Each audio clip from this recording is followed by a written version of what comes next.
On the evening of September 2nd, 2015, police found the body of Kendra Hatcher lying on the floor of a parking garage in Dallas, Texas. The cause of death appeared to be a single gunshot wound to the upper body. The police were able to access surveillance footage in the area. They noticed a black Jeep Cherokee entering the garage right before the shooting took place, and then leaving right afterwards. Another camera showed a man exiting the Jeep, walk towards where Kendra had been shot, and then get back into the vehicle. As the Jeep was leaving, one camera was able to grab a still photo of what appeared to be a female driving. The police began investigating the vehicle and found that the owner had let a woman by the name of Brenda Dolgado borrow it while her own vehicle was in the shop. What the police found interesting is that Brenda had dated the victim's current boyfriend. The police believed that Brenda could be a jealous ex-girlfriend who was somehow involved in the murder, so she was quickly found and brought in for interrogation. Your name came up in the investigation, so I wanted to sit down and talk with you and kind of figure out what's going on and get your version of the events. A young lady was killed. Kendra Hatcher was killed on Wednesday, September 2nd. Okay. She was dating, I think, a guy that you used to date. The way that your name came up in the investigation was linked to the vehicle. Okay, the Jeep, black Jeep. And I wanted to talk to you a little bit specifically about Wednesday, what you were doing Wednesday, and the incident involving the Jeep. Of course. Okay. Brenda explains that she spent the day with friends doing various things, and then around dinner time, she went to eat at Chili's with her friend Jose. Based on her timeline, Brenda would have been at Chili's when the shooting took place. You're without a car, 9 o'clock, Crystal picks you up, you go to Carrollton Library, you study till 5:30, you and Billy, then you and Billy go eat a quesadilla, Billy drops you off at Chili's. Who do you meet at Chili's? I meet my friend, Jose. Jose. What time did you guys leave there? We left like around 8:30 probably. All right, you said you had the receipt in your bag? Yeah, I can show you. Let's get that. The detective finds it strange that Brenda has a receipt ready to go, but her alibi checks out, so now he needs to find out who was driving the Jeep Cherokee. So that happens. When did you learn about Kendra? I have no idea. I kind of see feed, but I really don't know what's going on. I have no idea. But I'm saying let me know how I can help, or how can I be a source, or. Were you and her friends on Facebook? No, I don't know who the girl is. I have no idea. Okay. So how did you find out that? When did you find out that she was dead? I think the next day. Okay. Did you know who she was? No, I did not. Okay. So you didn't know that she was. I have no idea. No, I don't know who the girl is. Well, she dated. Do you know that who she dates currently?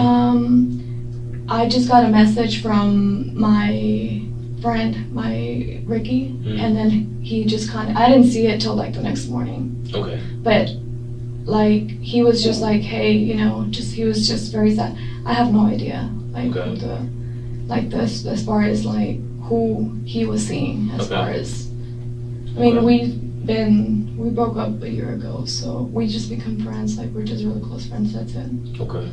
One of the things that I want to ask you for, to kind of confirm your location, is to ask you for consent to look at your phone. Yeah. Okay. That way I can look at all the call logs, have the times, and we can make sure that I can just back up your timeline from your phone. Okay. Do you mind giving me these numbers for these people? Yeah. After Brenda signs a consent form to allow the police to investigate her phone, the detective brings up the Jeep Cherokee. He explains that he knows that when Brenda dropped off her vehicle at the shop, the owner let her use his vehicle to get around. One of the things that he told me was that that you dropped your car off at his shop. Last night or when? No, he said this week on Wednesday, specifically Wednesday. Did I drop my car? No, it wasn't at his shop. He said that, this is what he said. He said that you dropped your car off at his shop and that you borrowed a vehicle of his. No, it wasn't me. It was Crystal, the girl that took me. Okay. Because I didn't have a car. So did Crystal borrow a vehicle? Yes. Crystal borrowed her vehicle to take me to the library. Okay, so where did Crystal borrow one of his cars? Yes. What kind of car did she borrow? It was that car. Crystal borrowed his Jeep. Okay. Because he said he gave you the vehicle and that you dropped your car off. That he gave me the vehicle? Yeah, that you borrowed his Jeep. Crystal borrowed the car. Crystal? Yeah. Crystal borrowed a car? Yeah. I didn't have a car that day. Or did she borrow a car or a Jeep? That car, I think, yeah. That car. That Jeep that used to show in the picture. Okay, so Crystal borrowed that Jeep. It's a black Jeep, right? Mm-hmm. Okay. Does he know Crystal? Yeah, I mean, he met her that day. Okay. And I think he's met her before. What's Crystal's last name? Cortez. Crystal Cortez? Mm-hmm. Okay. What I'd like to do is give Crystal a call and get her, because it's still trying to verify some stories. So what I want to do, I'll give Crystal a call and see if she can come down here. Does she have a car? No, it's still not working. It's still not working. So maybe we can send somebody to pick her up. She said like, you know, that her car was just not turning on and like the battery and that it wasn't working. Okay. We'll give her a call real quick and I'll see if we can get her down here. Because I would like to get this straightened out today and get everything worked out so I don't have to keep bothering you again, so we can get this done and over with. Stressed with the school today. Yeah, I don't want to get this over with. Since you made an effort to come down today, I want to make sure we get everything taken care of. You can go pick her up. The detective realized that he needed to interview Crystal Cortez next. He was also worried that Brenda would go on the run, but he didn't have enough evidence to arrest her for murder. The detective was able to find an old unpaid parking ticket, and he would use that to put Brenda in jail while he interviewed Crystal. Okay. Well, I was at my friend's house beforehand, but then when the detective went to go pick me up, we have a trampoline at my house, so like, come on, me to jump with him. Okay. Definitely down for that. Well, let me get some information. Like I said, my name is Detective Barnes. Thank you for coming down to talk to me. No problem. Okay. Your name came up in this investigation. Understandable. Okay. And I just need to talk to you specifically about where you were at and what you were doing, that kind of thing. No problem. No problem answering any of your questions. Okay. Let me get some information from you first. It was my understanding that on Wednesday, this past Wednesday, that's when the murder happened, that you were with Brenda. And that you guys were hanging out. Yep.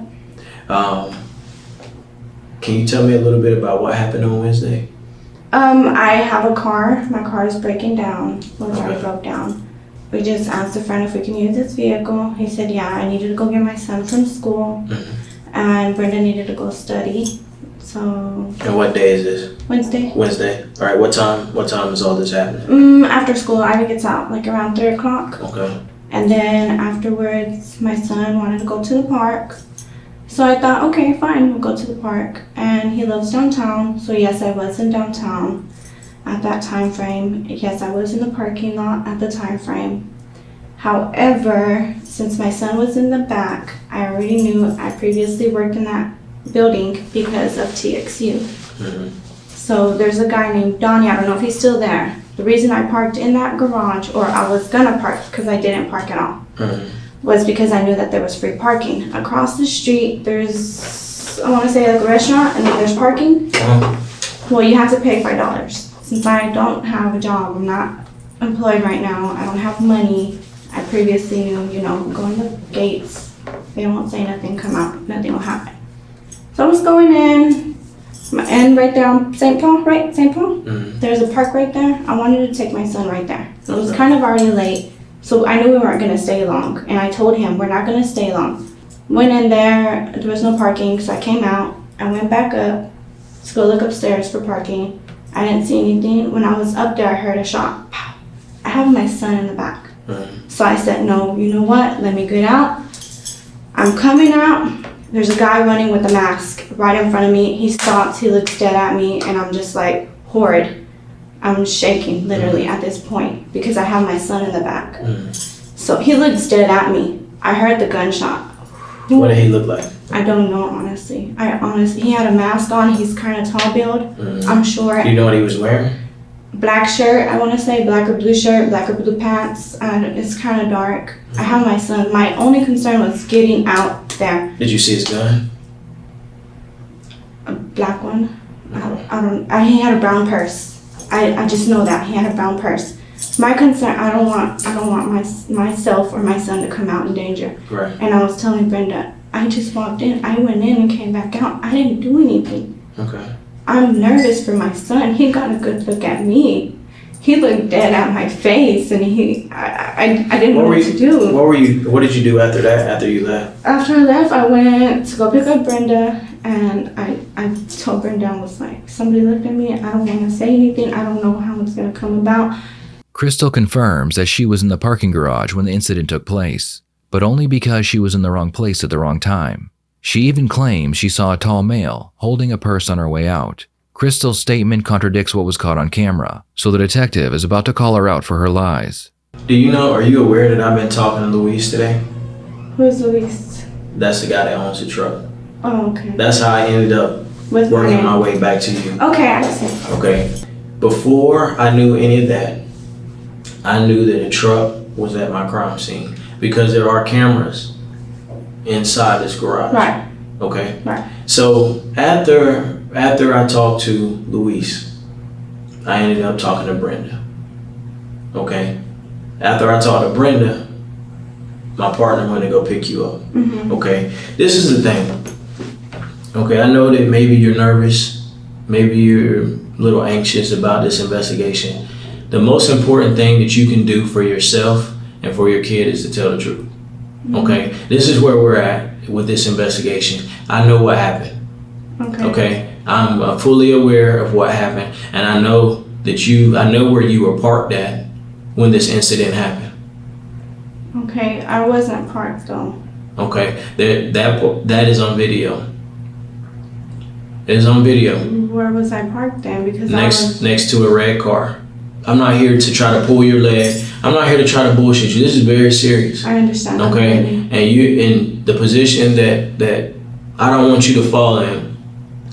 I want to be able to trust you, and I want to be able to believe you. And I know that what you're telling me is not true. I understand what's going on, and I'm just fearful for my life. He did put the gun to my head. Okay, I'm sorry. He did. Okay. I'm fearful for my life. Who put a gun to your head? I don't know his name. I don't know nothing about him. I don't know anything. You can check I can take a polygraph. I'm willing to, honestly. Okay. Well, tell me about what happened. I need to know the truth. That's what I'm here for. Okay. Look, so I give you my word. I'm not gonna let anybody hurt you. Okay. Okay. I'm scared for my life. Okay. Honestly, I am. Tell me. I'm scared for my son's life. I don't want to be identified. I don't know who this guy is. Honestly, I don't. Okay. Well, tell me what happened. Okay. I'm pulling in the parking lot. Mm-hmm. And before I pull in, right there by the Mesoamerica, the guy gets in my seat and he puts the gun right here. My son's in the back. My son is in the back. My instinct is I'm just shocked and nervous as anybody else. My instinct, he's like, don't look at me, don't say anything to me, nothing will happen to you or your kid. Honestly, I'm willing to take a polygraph. I'm willing to do whatever it takes to get this person. Because I'm fearful for my life and I'm fearful for my son's life. Okay. So he tells me to go in, go park. I already knew like that place area. I know it because I used to work there previously. TXU, you can ask Donnie, I know that area. So I go in, I park. I want somebody to see me because he has a gun right here. He gets off and he mugs the girl. I don't know her name. I don't know anything about her. I have nothing to do with this girl. I have no affiliates with her. And he comes out and he gets in the back seat and he sits down and he's like, drive, just drive. I'm like, okay, I don't know who you are. Please don't hurt me. Please don't kill my son. So when I drive out, I'm behind this car. I'm trying to flag it because I have a worried face. I'm like I'm shaking. I'm like I'm in shock. Like, come help me. Somebody help me. But I don't want to get shot. My kid is in the back. I really don't want to get shot.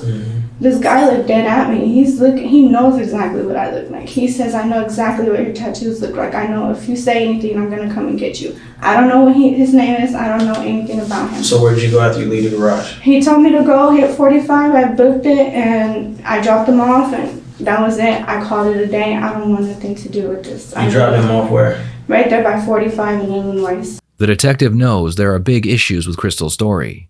One of the main ones being why she didn't just drive off when the man exited her vehicle to kill Kendra. You're telling me there's somebody standing outside in downtown Dallas in broad daylight with a mask on? He didn't have a mask on when he approached the vehicle. No, he didn't have a mask on. So was he black, white, Hispanic? He's black. He's black. Okay, I just asked you a few minutes ago. But I know, but I'm just like, I'm fearful for my life. So he's black, okay. I don't wanna, I really. What did he look like? He has long dreads. I really don't wanna, like, I really don't wanna die. I'm serious. Okay. So he has dreads, right? Please, I'm begging you, please. I told this dude I wasn't gonna say anything. I'm so fearful for my life. I don't wanna lose my son. I don't wanna. And part of my job is going to this young lady's mother and telling her that somebody killed her daughter in cold blood. There was no reason, no justification for what happened to this young lady. I understand. Okay? I can't go to her and tell her this lie that you're telling me. I think that part of what you're telling me is more truth than what you started, but you're still not telling me the whole truth. Because I know that that guy left in your vehicle. I know that he came in your vehicle. This is the thing.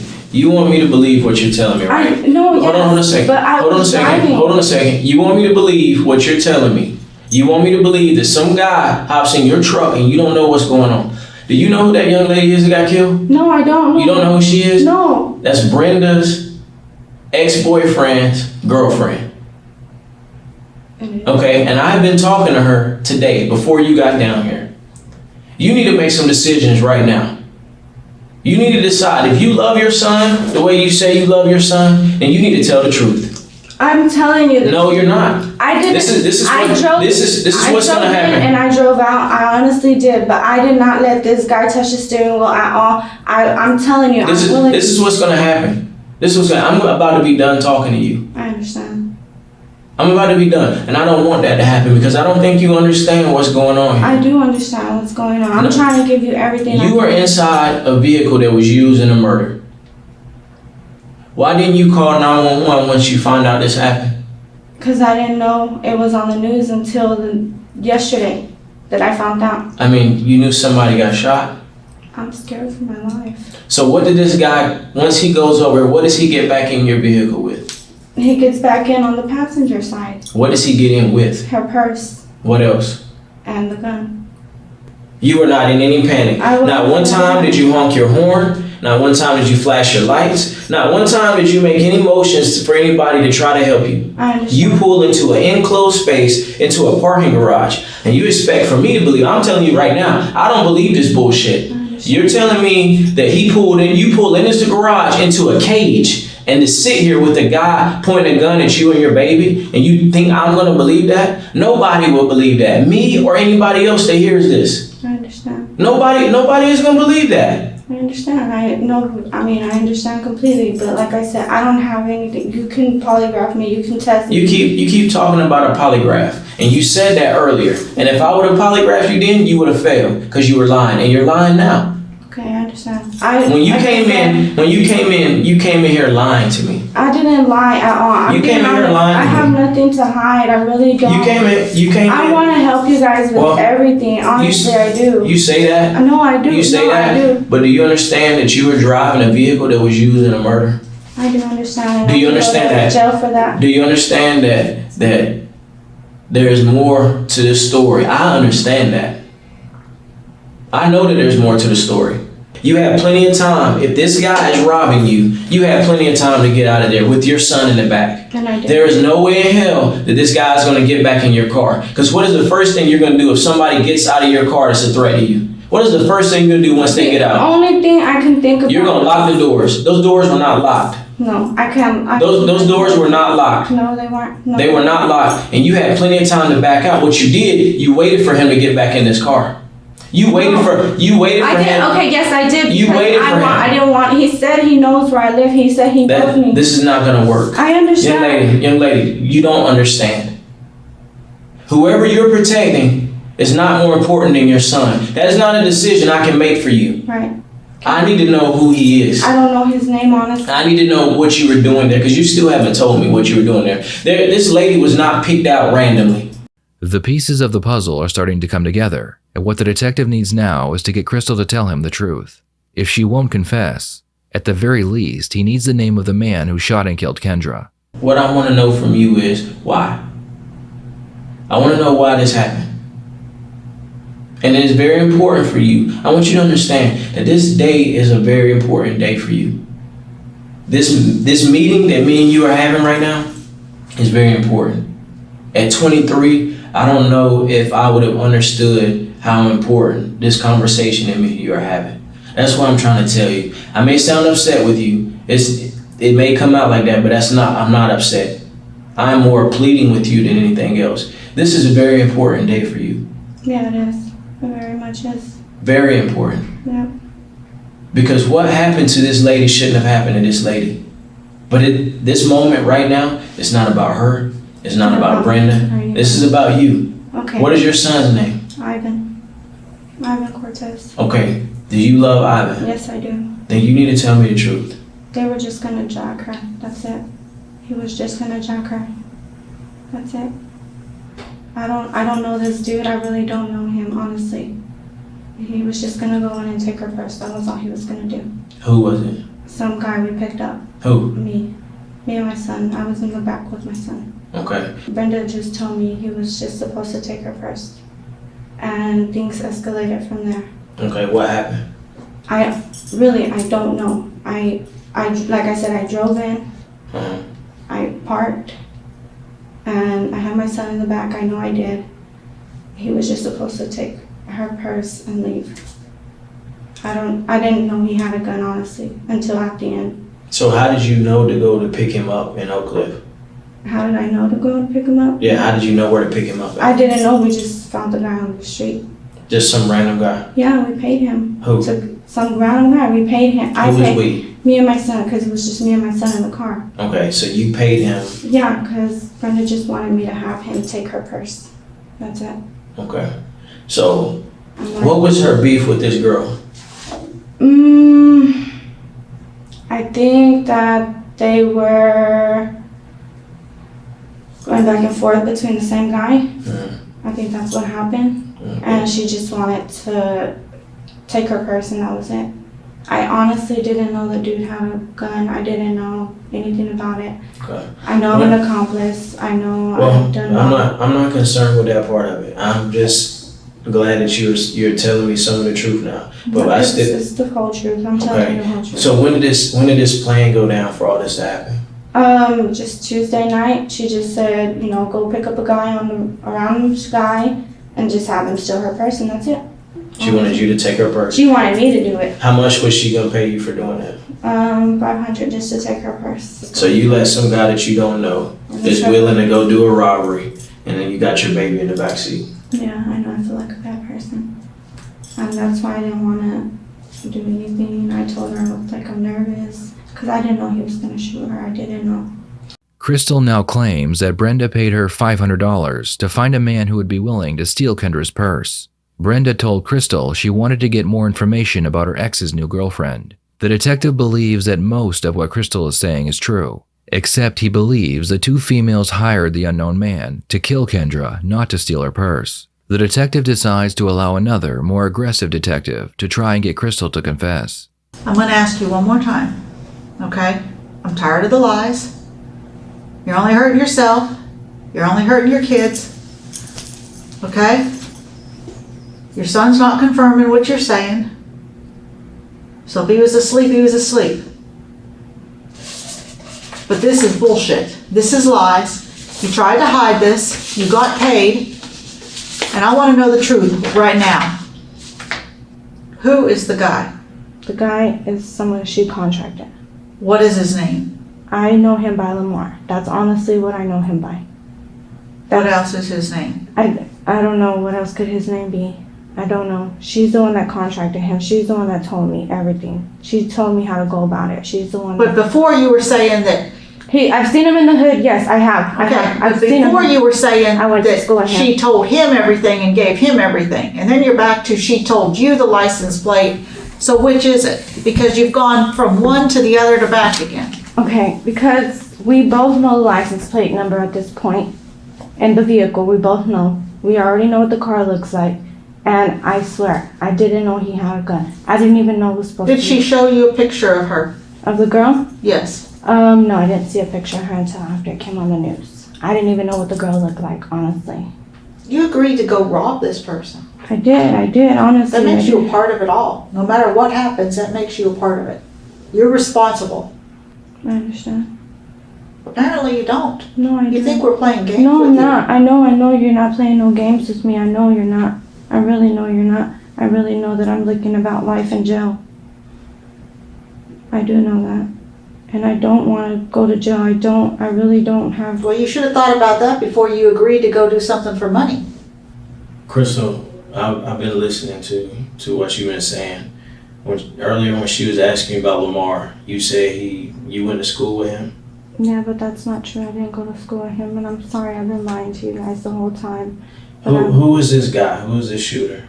Crystal claims the shooter's name is Lamar and that he drives a blue Sebring, but that's all she knows. The detectives realize they will not be getting any more information out of Crystal, so she is booked into jail on a capital murder charge. Meanwhile, the police investigate her phone and find a number she called right around the time the murder took place.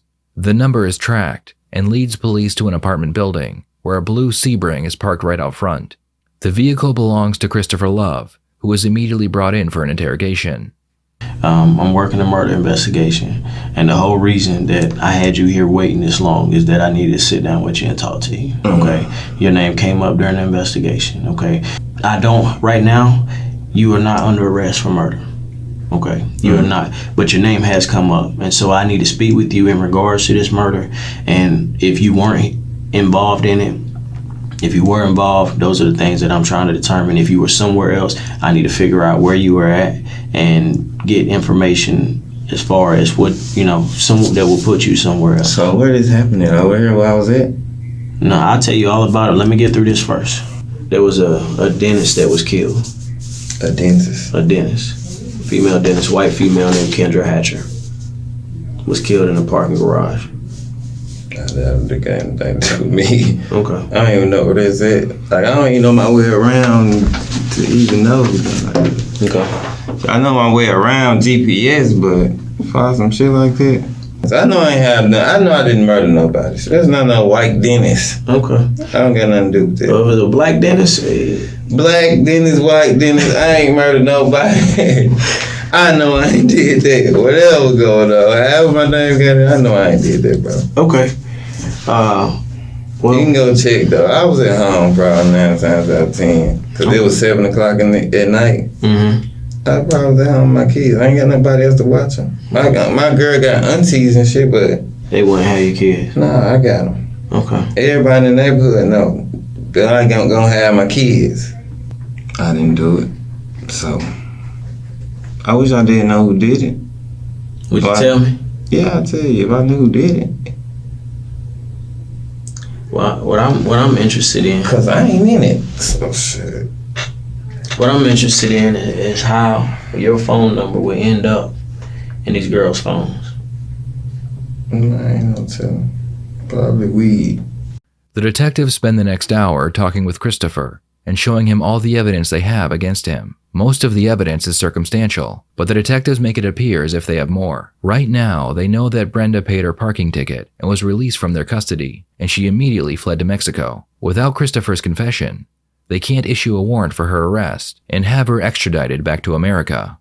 Hypothetically, if you are the guy that she has contracted, hypothetically, if you are the guy that rode in the vehicle with this young lady, hypothetically, if you are the guy that was manipulated by this young lady and told one thing when you had no idea what was really going on, hypothetically, you're gonna be in a bad situation.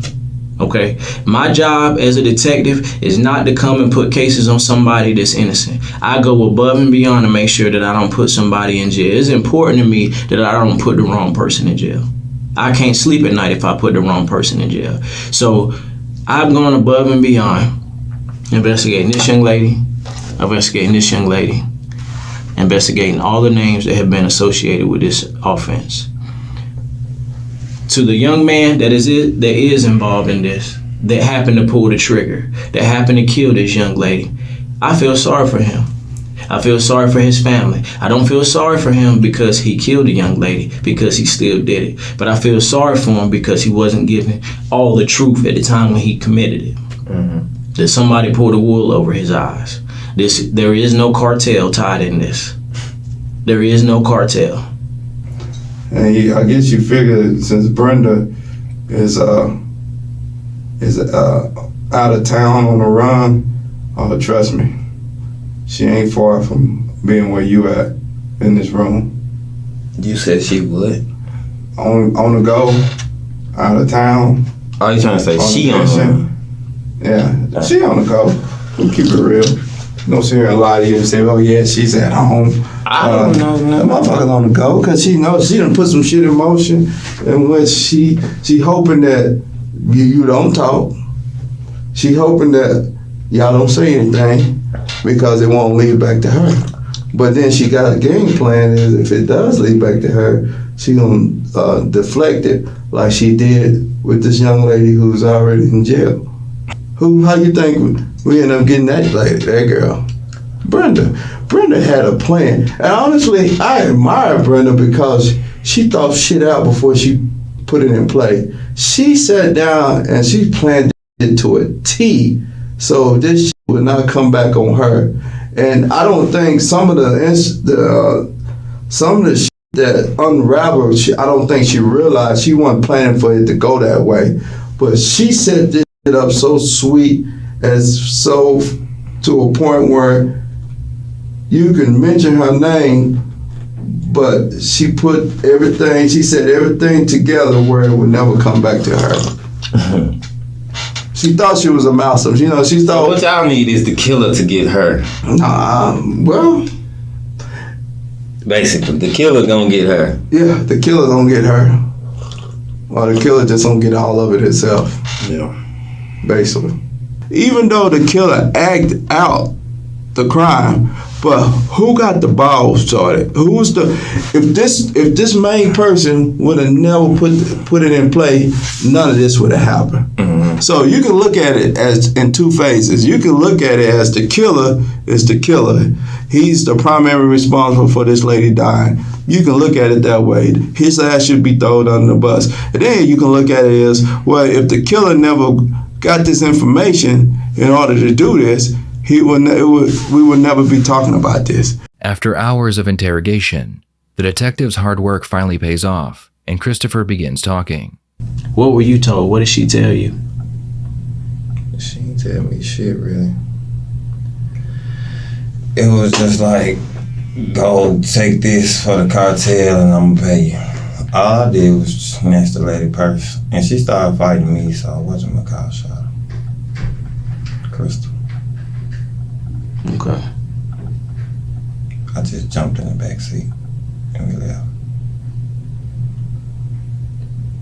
So she gets out her car.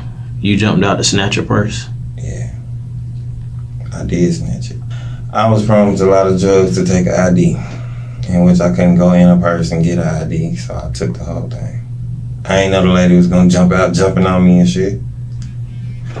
I turned around, or some Crystal was bagging up, I guess to me, and she stopped at me. I jumped in the truck, she shot her. So she had to put the truck in park as she's backing up and she shoots her. How hard is that? Well, it didn't exactly happen like that. What kind of conversation did you have with Brenda about this? She was asking me what kind of drugs I wanted. And she told you she was from the cartel. What kind of, the conversation about the drugs, was she quoting prices to you? There wasn't no prices. I don't have to pay for shit. Or she said she'll get you whatever you want? Yeah. Well, the thing about that is, man, I believe that story is about 70 to 80% true. That shit 90% true. The 20, 100%. It's 90 because I don't know half of it. You know what? I may give you 90, but the 10% is missing. It's the big 10. I don't know the 10. No, I'm gonna tell you the 10 because there's a video camera from the parking garage on the other side. Yeah. And that's how I know which side of the vehicle you got out of, and you didn't get in the driver's side. You got in on the passenger side. She backed out this way. You hopped in the back seat of the passenger side, and y'all did go the wrong way. But only one person got out of that vehicle. I hopped in the driver's seat. That one person that got out. Outside, I think. The one person that got out of that vehicle was you. The girl that got killed was Crystal's ex-boyfriend's new girlfriend. Brenda's. Yeah. She didn't have nothing to do with any cartel. She was just a dentist that go to work every day, just a regular person. My folks ass need to go to jail with me. Shit, I know I'm going to jail. They might as well go too. Thanks to Christopher's confession, the FBI was able to issue a warrant for Brenda for capital murder. It wouldn't take long for Brenda to be found and arrested in Mexico. The Mexican government agreed to extradite her to America if the prosecution agreed not to give her the death penalty. Crystal accepted a plea deal for 30 years in prison. In exchange, she would have to testify against both Brenda and Christopher in court. Crystal held up her end of the bargain, and she told the jury what really happened. After Brenda's ex broke things off with her, he became her new obsession. She had access to his emails, a key to his apartment, and an app to track his cell phone. When she found out he was dating a new female, she began to orchestrate an elaborate murder-for-hire plan. She told Christopher she had connections to the cartel and promised him $3,000 in drugs. For Crystal, she promised her $500 if she would be the driver. Both Brenda and Christopher would be found guilty of capital murder. Brenda received life in prison without the possibility of parole, and Christopher received the death penalty. What are your thoughts on this case? What drives a woman to kill another female just because she is dating an ex-boyfriend? Please share your thoughts in the comments below.